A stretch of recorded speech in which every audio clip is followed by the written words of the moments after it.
Hello everyone, this is Leena Khandekar, founder and director of International Lee's Beauty and Spa Institute.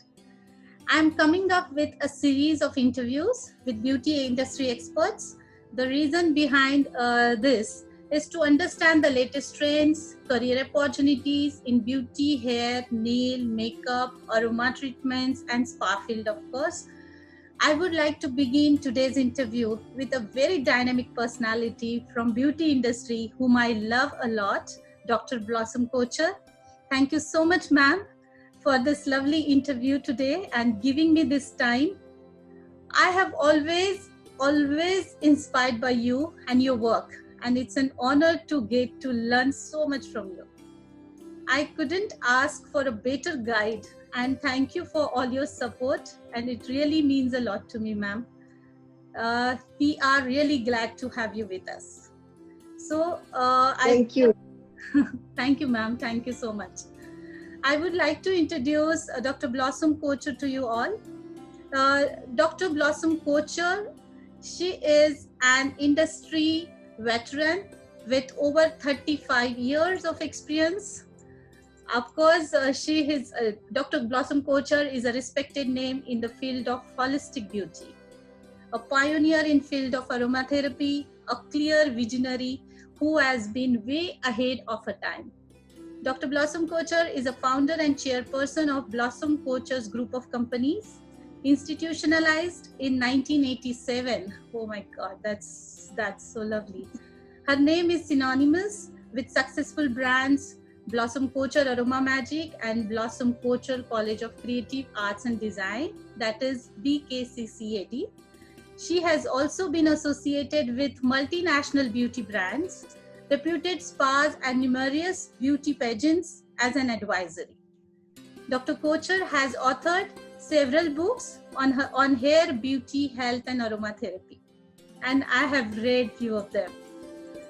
She introduced a structured and systematic approach to hair, beauty, spa education, established BKCCAD, the umbrella brand for Pivot Point India. Dr. Kochhar has also won many prestigious awards and accolades her in her belt. So that's superb. And ma'am, जितना मैं बोलूँगी और introduce करूँगी, I think उतना कम है. And I really would like to thank you once again from bottom of my heart for this interview today. Thank you, Leena. It's wonderful being here, and of course, being interviewed by you. It's really, really wonderful. I really love whatever you're doing and all that you're doing, and I've watched you grow, and I'm really, really very proud of you. Thank honestly. you, ma'am. It's such a pleasure to be here. Now, ma'am, I would like to start today's interview. First of all, I wouldn't say it's a question, but I really would like to hear your journey. How did you begin? Then, which were the key points which enabled or helped you to reach to this position today? Okay. Yeah. Now, to start off with, I've always interested in hair and beauty, and in fact you can say I started right in school when one of my sons asked me, can you cut somebody's hair, because they wanted someone's hair cut. Now I didn't know if I can cut the hair, but I wouldn't say no. I said yes, we'll cut the hair. And so we started with the haircut, and of course it never came straight. They gave me it was a cloth scissor which I started, and a big tin. And then we cut it, but then I put it straight and cut. So after that I started cutting hair, but it was always just straight cut or something like that. And then when I finished, I went to college. I could never take up this thing because my parents would never allow me to take up this profession, though they didn't mind me doing it as a hobby and going and doing courses and that sort of a thing. But when I got married, and my husband, he's in the army, and he was in the army, and he was transferred to Wellington for the staff college. That's really when I started, when they asked me to, do up a place and do some beauty in it. Now there again, I needed some practice, because though I've learned, but we needed that practical experience. And that's when I knew that practical is very, very important. So I went to a friend's place in Bangalore, and I told her son, I'll cut your hair. He said, no, never touch my hair. I said, I'll give you 20 rupees and cut your hair. So I cut his hair and gave him 20 rupees. He was so thrilled. He got all his friends. He said, there's a lady there, she'll give you 20 rupees and cut your hair. So there were so many girls, boys, and that's really how I started, because there was no proper course over here, And then, of course, we started with that, and then I opened this little salon, and there, instead of doing, so there was hair and there was beauty also. So I was doing beauty. Beauty was something that I was allowed to do by my parents. They liked the beauty part. Okay. So we did the beauty and hair, and that's where I really started.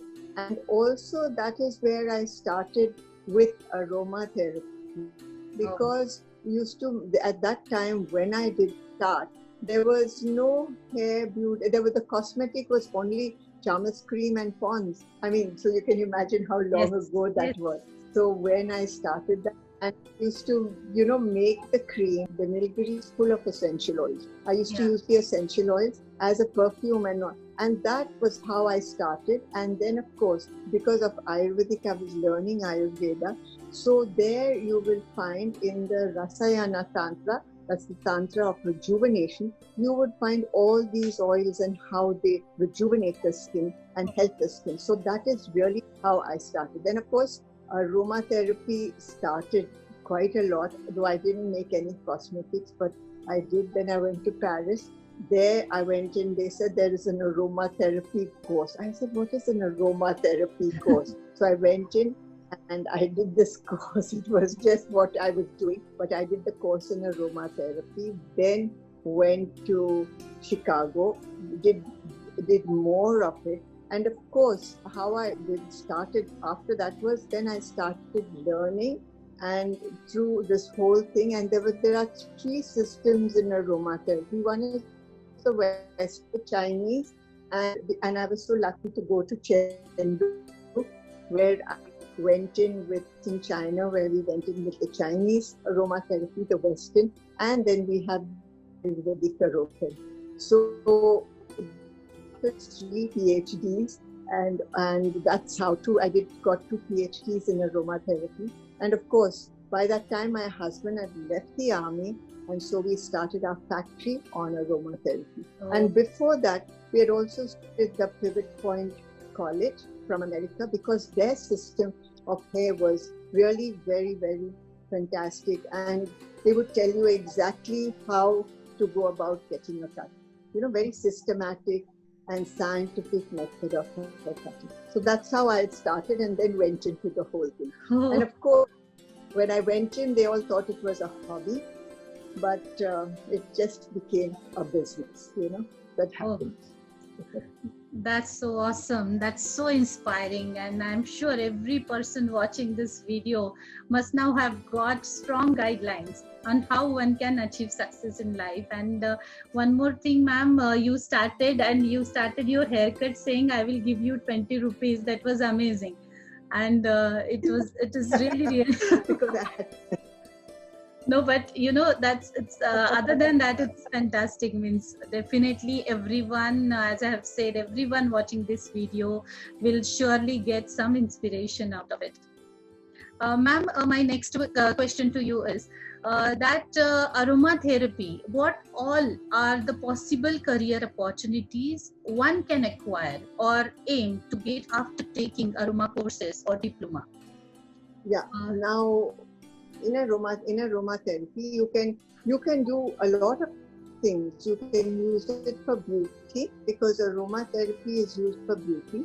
Aromatherapy is used for the mind also. So for depression, depression, if you're too hyper, if you're, depression, too hyper, if you're too very sad and anxiety, you can use aromatherapy for that, for the mind. You can use aromatherapy for any stress-related ailment, because these oils, they are full of antibacterial, antiviral, anti-inflammatory, and a whole lot of properties that they have. So they really help the system for a lot. But the system that they would help will be only distress. Anything that's caused by distress, you can use aromatherapy. But if there's stress, we say, okay, go to a doctor and then, you can get it treated there. Like if you have a heart problem or something, no aromatherapy. So, but if you have aches, pains, anything to do with hormonal balancing, then, that sort of thing, headaches, cold, cough, this flu, to keep yourself, an immune system is excellent for the immune system. So you can use aromatherapy for this. Otherwise, we say, but how I take it as a complementary form of medicine when you're using it. Don't use it instead of a medicine, because it is actually a complementary form, and because it works through your sense of smell, also it goes into your skin. Okay, and so you can do that. And of course, you need a proper course for that. And for that, I highly recommend a Sedesco course.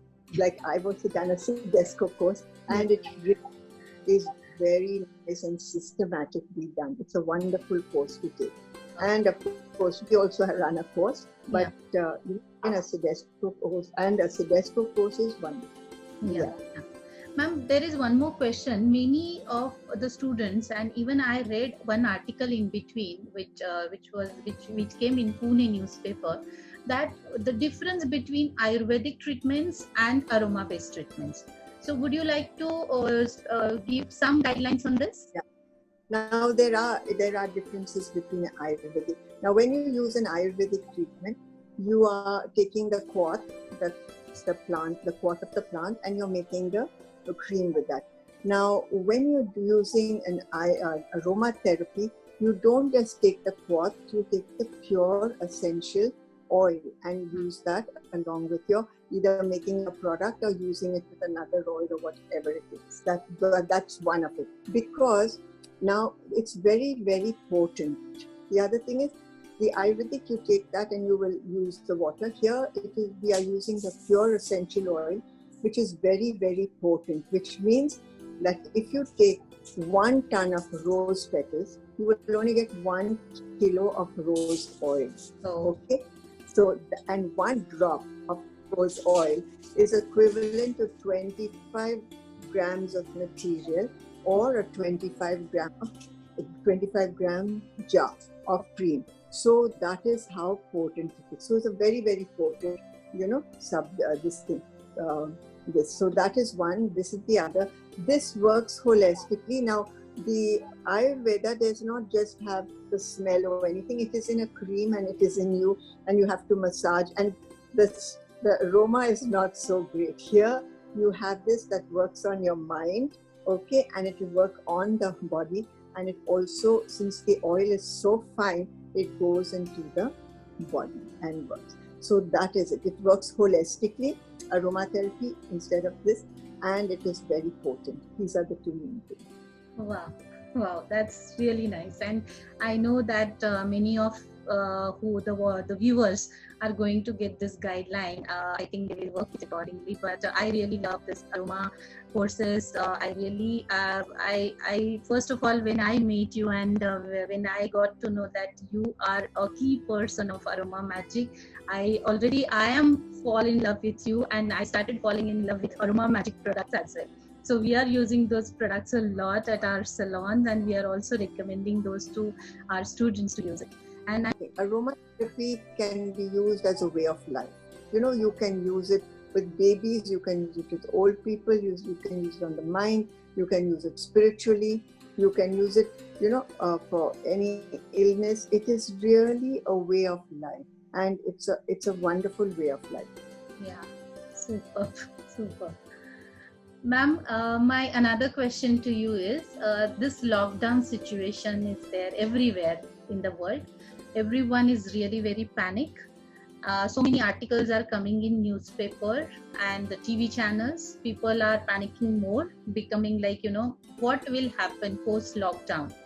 So few tips or few guidelines we really would like to have from you, that post lockdown, what all measures we can take care, what all precautions we can take, and how we can grow this business.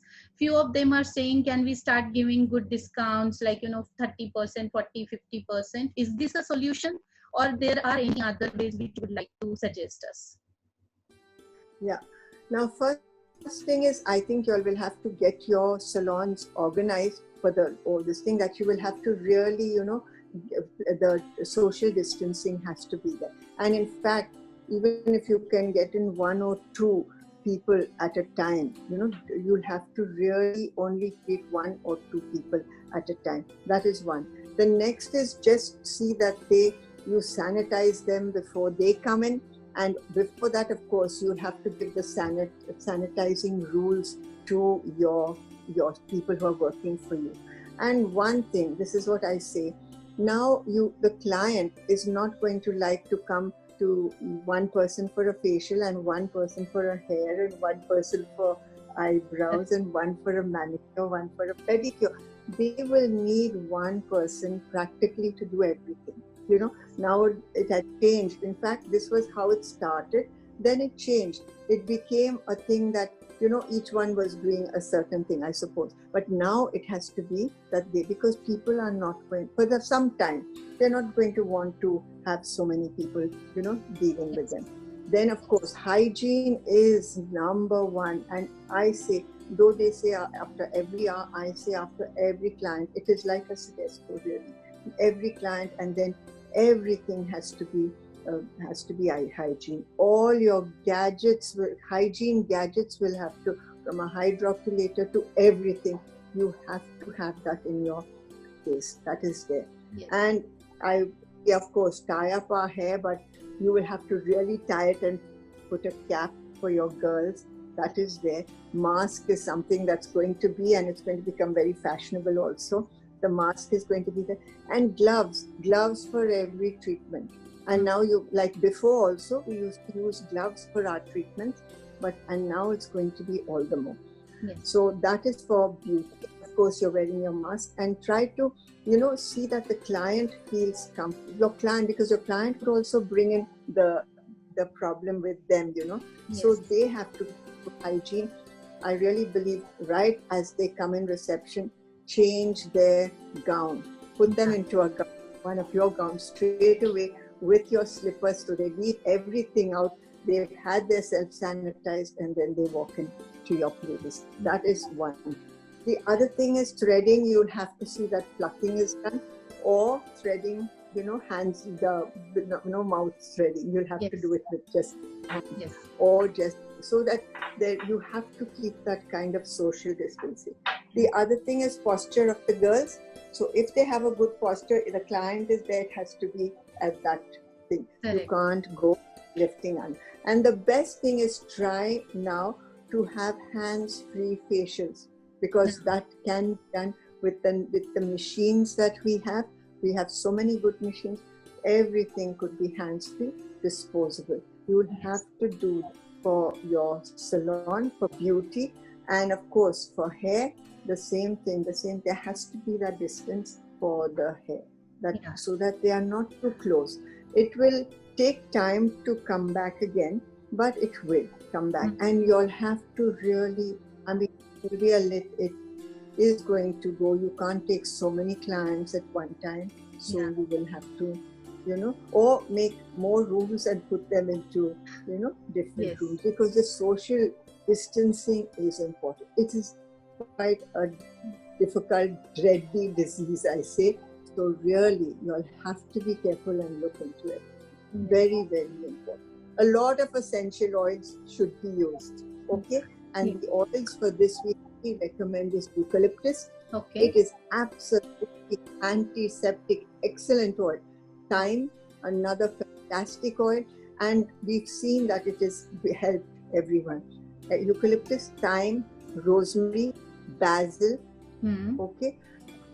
We have lavender, basil, four of these oils. These are the four that are very, very good. Tea tree is very good for your surfaces, okay? So you can use these oils and you can use them pure because they are not going to upset. For your surfaces, for anything, for your hands, you can put it into your sanitizer so you can use it. It is very, very good. It's really fantastic. Wow, that's lovely. Okay. That's lovely, ma'am. Yes, yes. And I'm sure I will personally start using these few oils, what you have mentioned right now. And everyone will do that. I'm very much sure about it. Ma'am, one more thing about this discount thing which I asked you. Do they really have to give any offers post-lockdown to get more number of clients? Would you like to suggest something on this? Because these days people are saying, or I am in talking terms with many of the associations and the salon owners. They are just saying that we don't know client aayenge, nahi aayenge. We may have to give more discount to them just to attract the offers, and they might come to us. I don't think the clients now are interested in their discounts. They are interested to see that you're going to give them a good hygienic service. They are not interested in discount. They are interested in a hygienic service. Service. I think that is what should be there. And you can offer them the hygienic service, you offer them the people, everything else. And of course, you can give them little gifts as they go out of the hygiene only that they can use so that they can also. So that's, I think, what really is going to. Okay. That's lovely suggestion because, even I feel the same. We really means like, the guidelines given by you, I think, including me, we all are going to follow those guidelines, ma'am. Thank you so much for all the aspects you have mentioned. And it is really going to be helpful for all of us. Thank you once again. And thank you so much, everyone. And thank you. Thank you, ma'am. It's been really wonderfully. Thank you so much. Thank you. Same here, ma'am. Same here. And thank you so much, everyone. You all are amazing. Stay tuned with us for the next interview coming soon. And stay home, stay safe. If you have any queries or would you like to say something, comment us on the video, and please see the video. Please comment, share. And thank you once again, Blossom ma'am. Love you so much. And I will see you soon post-lockdown.